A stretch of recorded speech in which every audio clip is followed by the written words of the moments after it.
오늘 읽은 65절부터 80절까지의 부분은 고난 중에서 고백하는 부분인데, 고난 가운데서도 하나님 말씀을 사모하는 시편 기자의 고백을 볼 수가 있는 부분입니다. 현재 시편 기자가 그의 삶에 고난이 찾아왔습니다. 그리고 그 고난을 통해서 하나님의 은혜를 발견합니다. 그런데 우리 중에 고난을 기뻐하고 즐거워할 사람이 누가 있겠습니까?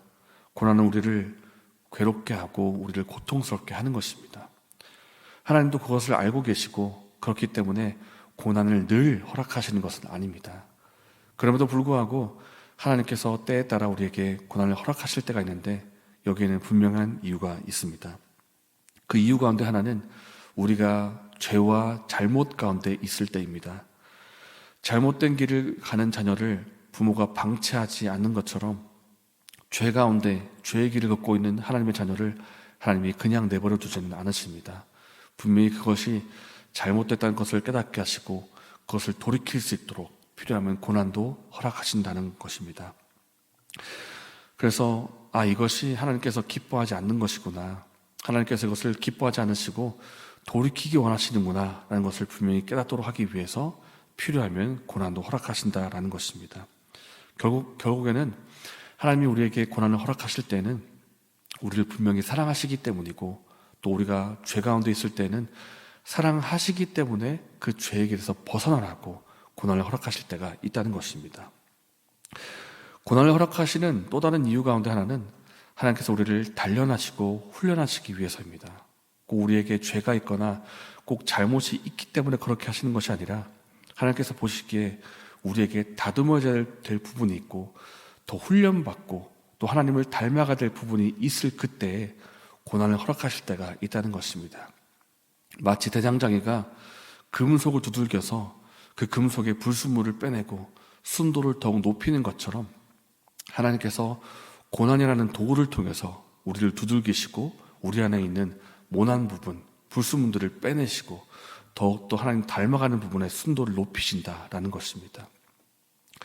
그렇기 때문에 그 쇠가 만약에 우리라고 한번 생각해 보십시오. 대장장이가 그 쇠를 두들기면 그것이 얼마나 아프겠습니까? 얼마나 어렵겠습니까? 그런 것처럼 고난도 우리를 분명히 두들기는 모습이 있기 때문에 고통스럽고 힘든 부분이 분명히 있겠지만은, 그것을 통해서 우리를 훈련하신다는 것을 우리가 기억하기 원합니다. 고난은 그 자체의 목적이 있는 것이 아닙니다.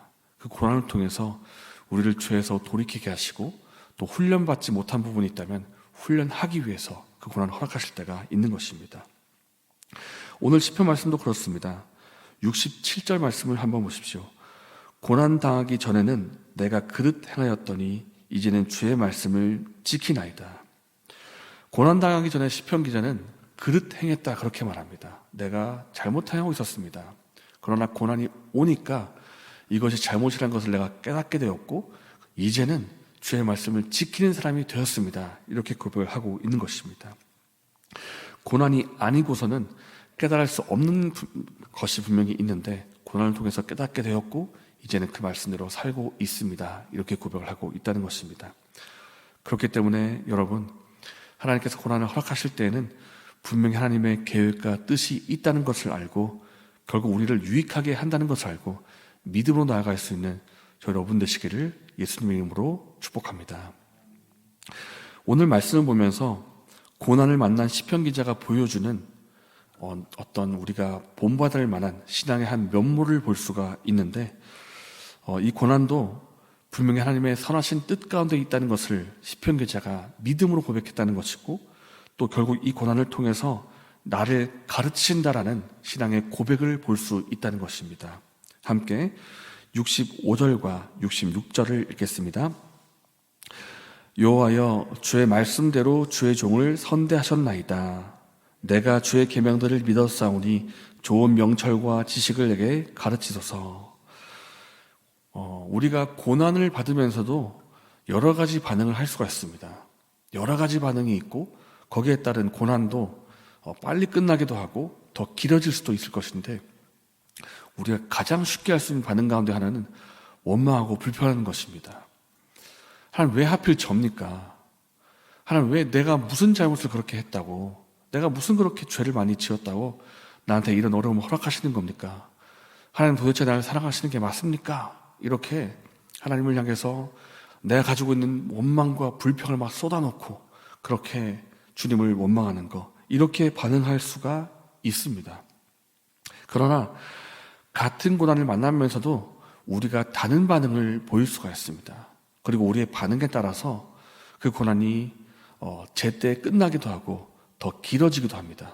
마치 부모님께 혼나는 자녀가 대들 때가 있지 않습니까?